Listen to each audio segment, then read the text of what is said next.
In the previous lesson, we have seen that we need to control the center in the opening. Now we have a look at the next rule.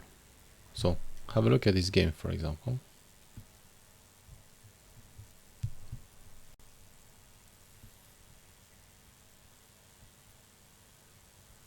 You remember these pawn moves are not good, they are not controlling the center.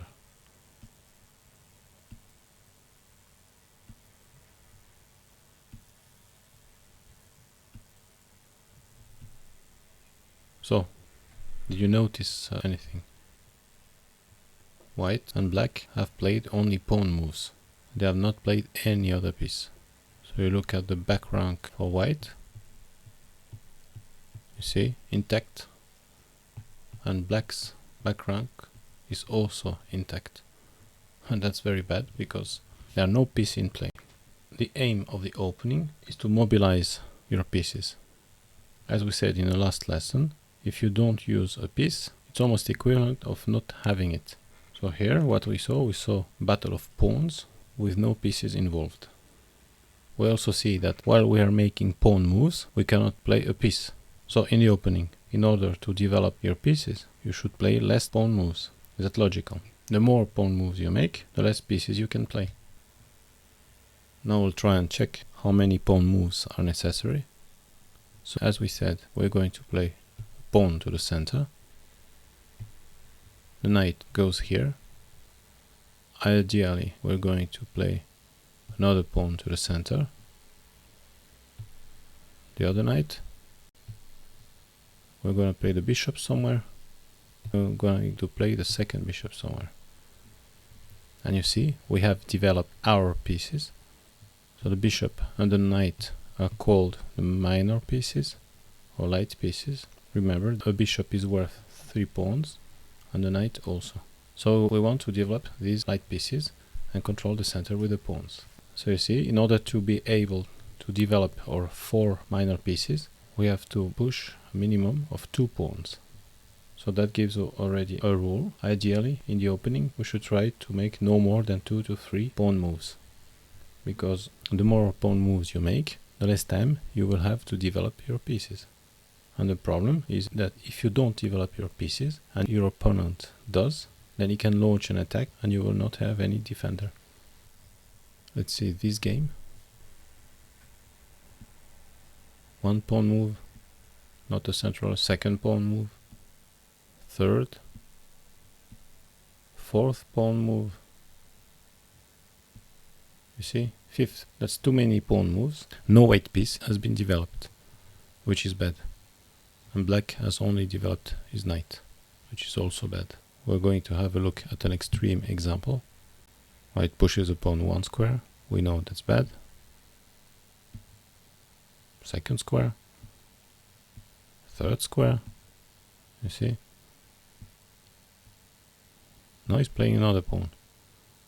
So that's not even funny. Probably nobody told him or her how to play the opening, and that's why we have such moves. And that's a real game. So you see, these attacks with pawns have no future. Let's check this game now. 1 pawn move. Second pawn move. Pawn again. You see? White is a 2000 rated player, but he's playing the opening badly. Black has developed a knight at least. Look at the result now. Black has developed 2 light pieces, a knight and a bishop. And white has a back rank totally intact. And white has his back rank totally intact. So no piece has been developed, there's no piece activity yet. And we already know that's bad. Here, controlling the center, good pawn moves, developing a piece, second pawn move for black, another piece for white. You see, by just playing the E pawn, white was able to develop 2 minor pieces. Another pawn move. And here, what you see? Another pawn move from black. So here, what do you see? white has played 2 pawn moves and black has played 4 pawn moves. So white was able to develop 2 pieces and black is totally underdeveloped. His back rank is intact and there is no piece activity from black. In this game, white plays a pawn to the center, pawn to the center. Bad move, we already know that. Not controlling the center. Developing a piece. Good moves. Okay, pawn towards the center.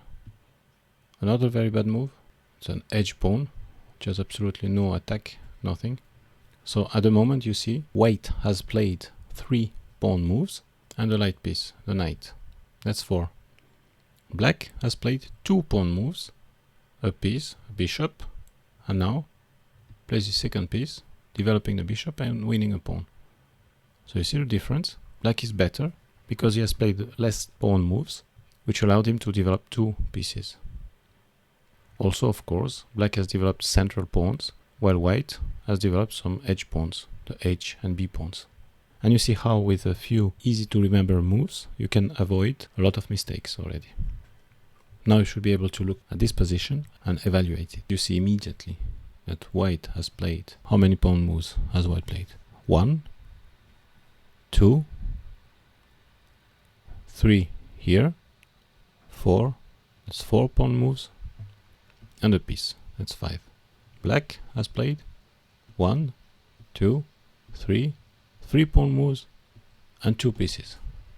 So you see, black has a better position. He has played less pawn moves and developed more pieces. Also, of course, black's pawns are central pawns, while white has lost time by playing this pawn twice. He's trying to attack something, but he has no target. He's just losing time instead of developing his pieces. Also, white should not have pushed his H pawn. So this is the end of this lesson. If you like to be notified when I post new lessons there, then you can subscribe and click the bell. Thanks for watching and see you in the next lesson.